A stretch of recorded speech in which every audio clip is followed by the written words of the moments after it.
This library is unlike most presidential libraries, which you typically sit on uh,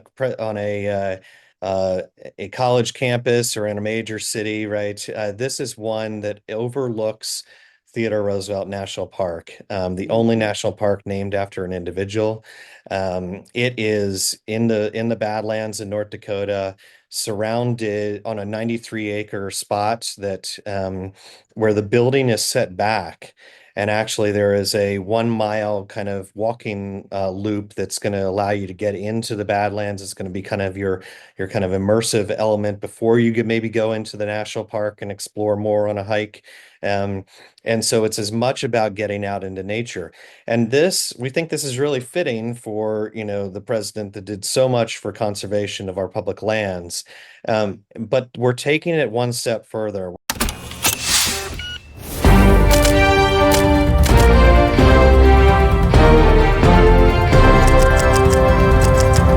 This partnership unites history and travel. I've never been anywhere history is not. Well, welcome to Where History Roams. I'm really excited today to have our special guest, Matt, with the new Theodore Roosevelt Library. And Matt, just go ahead and give us an introduction and tell us your position there. Yeah, hey Kat, it's great to be with you. I'm Matt Briney. I'm the Chief Communications Officer for the Theodore Roosevelt Presidential Library, which is under construction in Medora, North Dakota, and will open on the nation's 250th birthday, July 4th, 2026. That's awesome. This is a really fascinating life. So tell us what you can kind of in a summary of who was our youngest president and share with us about that. Yeah, well, I mean, and the exhibits throughout the library are really going to take you on a chronological, view into his life. He starts off as, kind of a sickly child that suffered from asthma and other health challenges, but the guidance of his father and his mother, I mean, he would get outdoors, he would get and he would be active, and that really, I think, enabled at an early age his love of nature, of wildlife, and he goes off and he goes to college in Cambridge, and he of course meets Alice along the way, and then they get married. They have a child, and then immediately he goes. There's an immediate death. So both his wife and his mother pass away in the same day, in the same house on Valentine's Day. And he writes in his journal, he puts a big X and he writes, "The light has gone out in my life." And so what does he do? He passes, his newborn child over to his sister, and he gets on a train and goes to the North Dakota Badlands, and it's there at which he starts to begin to live what the strenuous life, and he becomes a rancher. He's interacts with cowboys. This is a very different type of world from his New York upbringing, right? And but this is also where he gets appreciation of the land. In one winter he loses nearly half of his cattle. He came in with the idea, I think, that man could tame nature, and then he comes out with this respect of no, nature is a force of on its own. But it's also the time out there. He writes in his journal that and in speeches later in life that he would not have been president if it wasn't for his time in North Dakota. So there's something about his time out there and being in nature and being around different people that enables him to return to public service to heal. Wait a minute. Who are you? That's a great question, and I'm really glad you asked. Now, before we return back to the show, go ahead and smash that subscribe button and check out this video.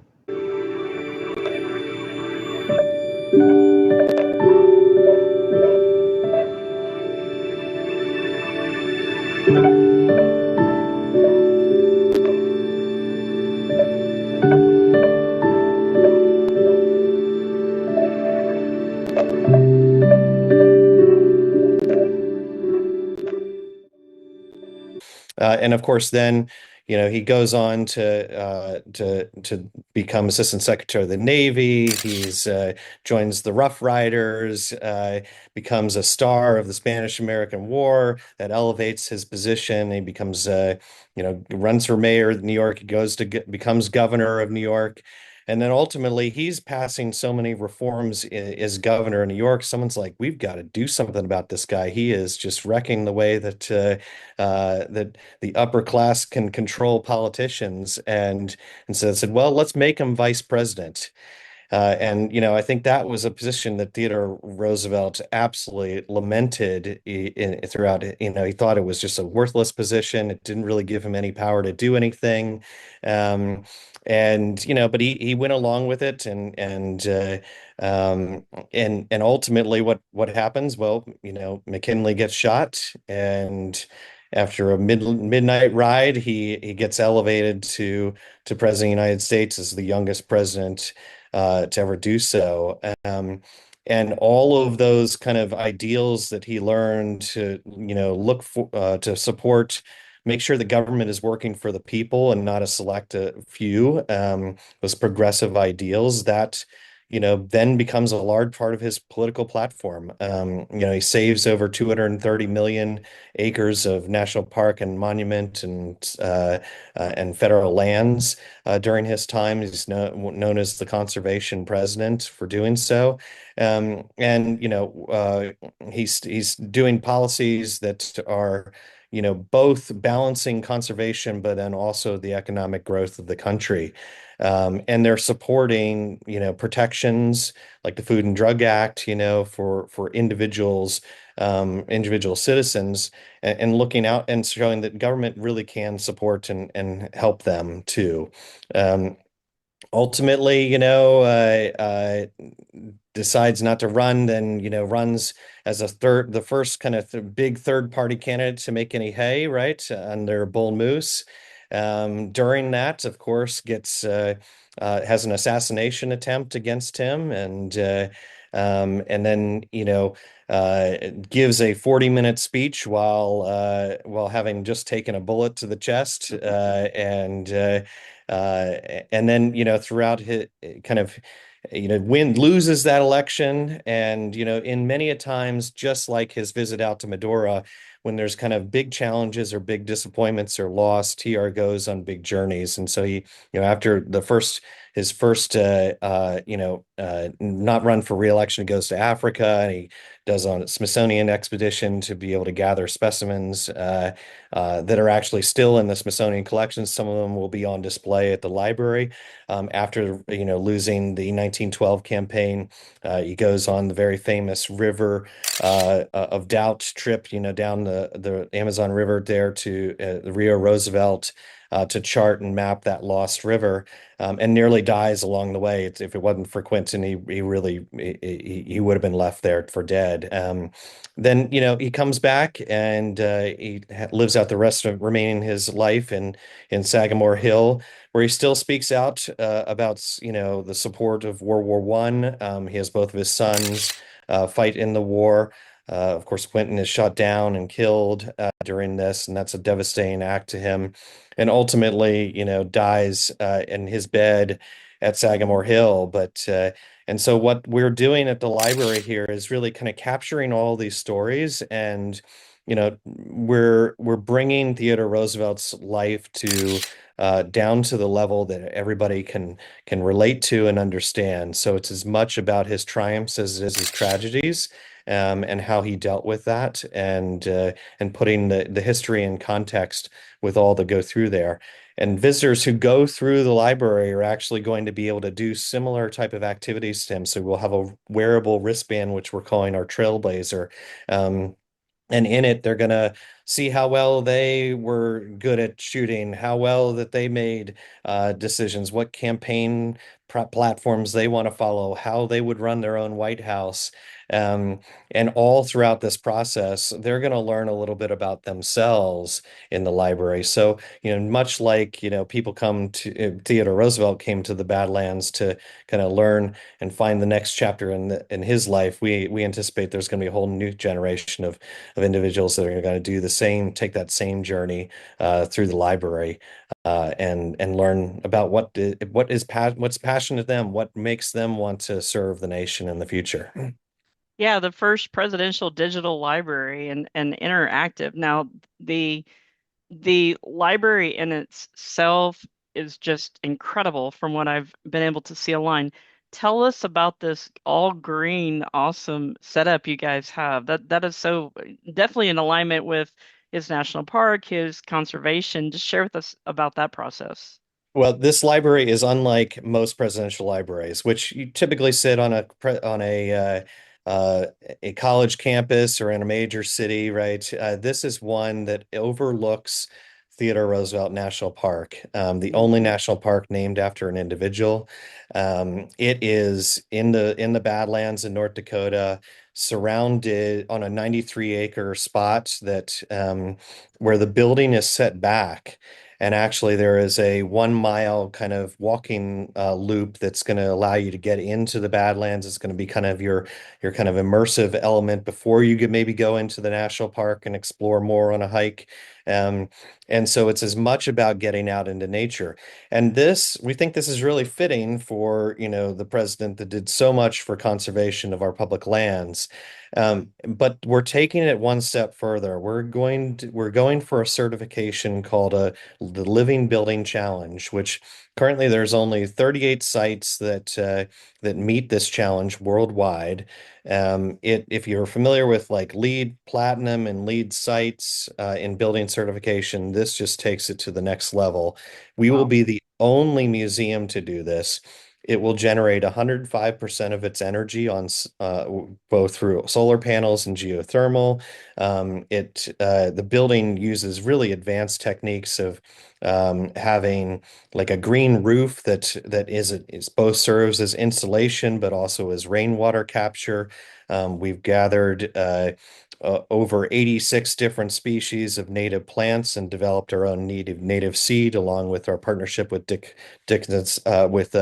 North Dakota State University to be able uh, to restore essentially the landscape to the way that Theodore Roosevelt saw it. And we're using green materials in places where we can use compressed wood instead of steel. We're doing that. And we're challenging kind of our suppliers to think differently about ways that they're packaging materials that come to Mhm. us. We're going to teach, anybody that comes through about recycling and composting, and the food. We've got a wonderful chef who is trained in the culinary arts and but was also just Native American descendant and is specializes in foraging, who's going to be able to, bring new ways to our food waste programs on the site. So we think it's going to be a really an amazing space, to be able to, show off not only all the legacy of Theodore Roosevelt's conservation, but how we can be applying it in the future. Absolutely needed for setting the bar and yes, the time is now. And so you talked about some of the interactive things that you can find inside the museum, but what artifacts or personal items of Roosevelt's will be in the museum? Yeah, there's going to be a tremendous amount of stuff. We've been fortunate to be, of course, designated as a federal site, and so that enables loans of objects. So the diary that has been at the Library of Congress, that will be on display. We've got several of his rifles and knives. His buckskin outfit, that he wore in the Dakotas will be on display. And then for really one of the first times, all of the items from his assassination, minus the gun, his glasses case, the shirt, his speech will all be on display. And these will admittedly be a limited amount of time before they need to rotate, and be on display elsewhere. But we're bringing them all back together for the first place.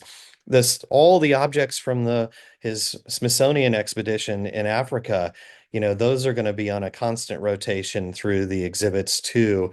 They've just been stored in the Smithsonian collections, and so this will be kind of a great way to be able to see those objects, that for the first time. So there's and tremendous more. We've got collectors that have been reaching out to us, on a weekly basis. If I've got this amazing item or this amazing document, Mhm. and it's I think that the idea that there can be one place where we're storing these in museum condition ways, and they'll be on display, they'll be part of our educational programs. I think it's just inviting a new energy around TR and his personal belongings.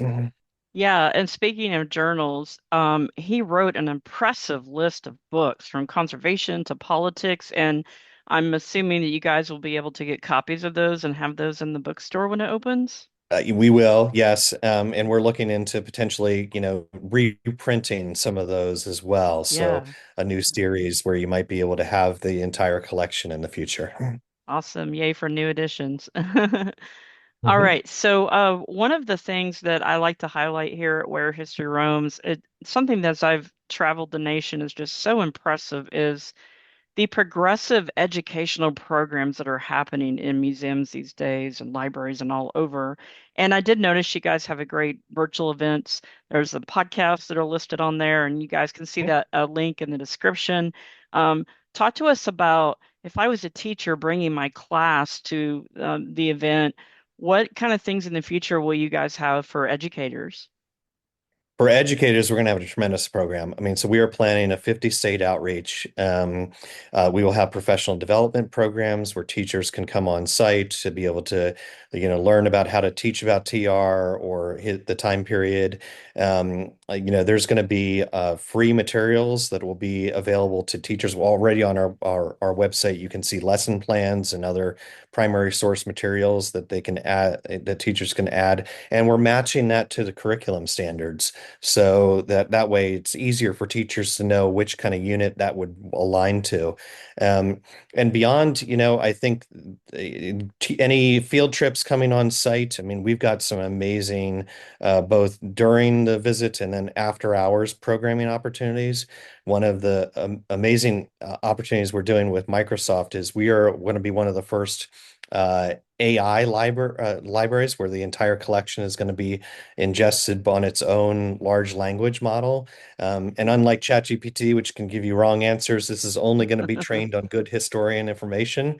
And uh, and so we're going to have a virtual historian that's going to be available externally to everywhere in the world, where you can ask it any question about TR, and it's going to both respond back with information and then also point to the primary sources or biographies, citations of biographies where you can learn more. Um, but I think what I'm most excited about is on site, we're going to have this TR's cabinet room, which we're a thing, exhibit gallery we're calling Leadership in Action, where we have it's an augmented version, AI version reality of TR. So projected on a hologram. And as you tap in with your Trailblazer wristband, it's going to go TR is going to yell out to you and he's go, Kat, I need to know what you think about this coal strike and what we should be doing. And rather than you touching on a touch screen and giving an answer, you're going to actually just speak back to him and he's going to recognize what you say. And then he's going to be able to, continue. He's going to go around the room and start asking other people. And so it's going to really feel like you're there. And that's going to be both available on site, during the regular visit hours for all guests, or as private options later too. So I think that there's going to be really great options to be able to do kind of evening field trip items at night at the museum for classrooms. So just to shout out to you about the hologram situation, the National World War II Museum in New Orleans started something similar to that through the women's exhibit, but they were able to sit down with women from the war before they passed away and ask the questions. But getting it to that next level of that AI can do is really awesome. That's just so super exciting. What a great place to take your family for vacation. You've got the conservation and all the great things you can do outdoors as well as visit the library. That's incredible. So, speaking of which, we do have the link to the website, of course, in our description, but talk to us about where we can find you guys on social media. Yeah, so trlibrary.com is where you can find all of our information. I would encourage you to subscribe to our email newsletter, follow us on social. We do every day and on this day on history posts, so you can be learning more about TR and the era that he grew up in. But then also learn and seek updates on the construction of the library. Definitely follow us on our YouTube channel because we are doing virtual events that where everybody can tune in. They can ask questions of. We've got some great programming up there. Everything from kind of foodways demonstrations where we recreate some of TR's recipes to trivia nights. There'll be a trivia night actually on TR's birthday next week. And then we're doing author book talks and symposiums and lectures from really some of the best TR scholars around the country. So, highly recommend that you stay engaged in that and follow us on those channels. Unlike other presidential libraries, a century later, this is going up. So, who's the backbone and the source of getting this all started, and pretty much kind of why now? Well, I mean, why now? It's just kind of really shocking that there hasn't been a library for a Yeah. presidential library for Theodore Roosevelt. Of course, the presidential library system really begins with FDR being the first presidential library to be established Yeah. under the federal government. We're not part of the National Archives, but we are a sister to the National Archives. And so every presidential library before FDR, it's typically a private organization or a state historical association that establishes that presidential library. For us, we're a nonprofit organization that you can become a member of and support the work. But it really being able to look back 100 years from now enables us to be able to think in new ways. And so we're really excited to be able to think about what the archives can do, how this can expand beyond just, Medora and North Dakota, but across the country, across the world.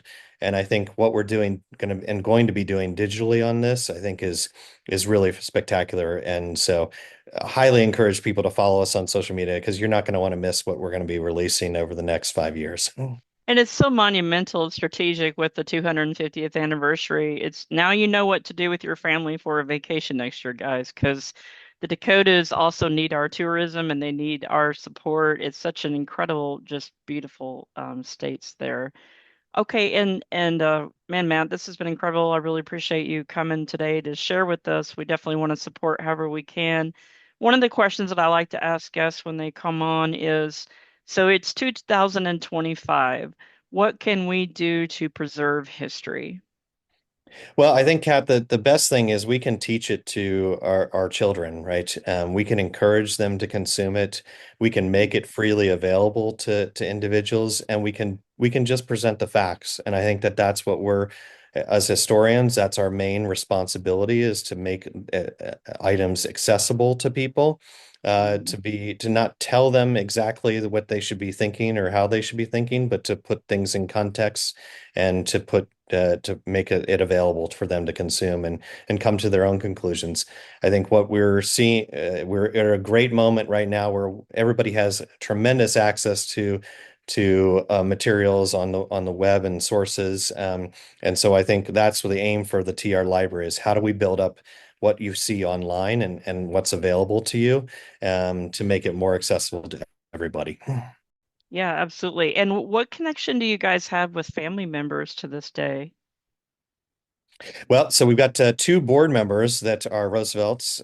So we've got Ted Roosevelt V, who actually hosts our podcast, Good Citizen, and then Kermit Roosevelt III are both active, and then Ted Roosevelt IV has also been active in the early days as well. And so the family is very involved in this process. They've been helping us with exhibits and thinking about where we're going and we really value their support. I mean, it's tremendous to have the insight of the family, in everything that we're doing.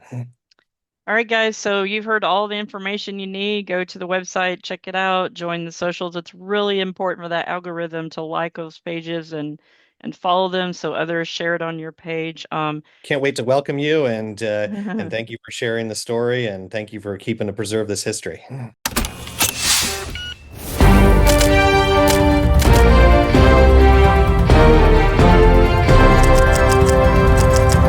This partnership unites history and travel.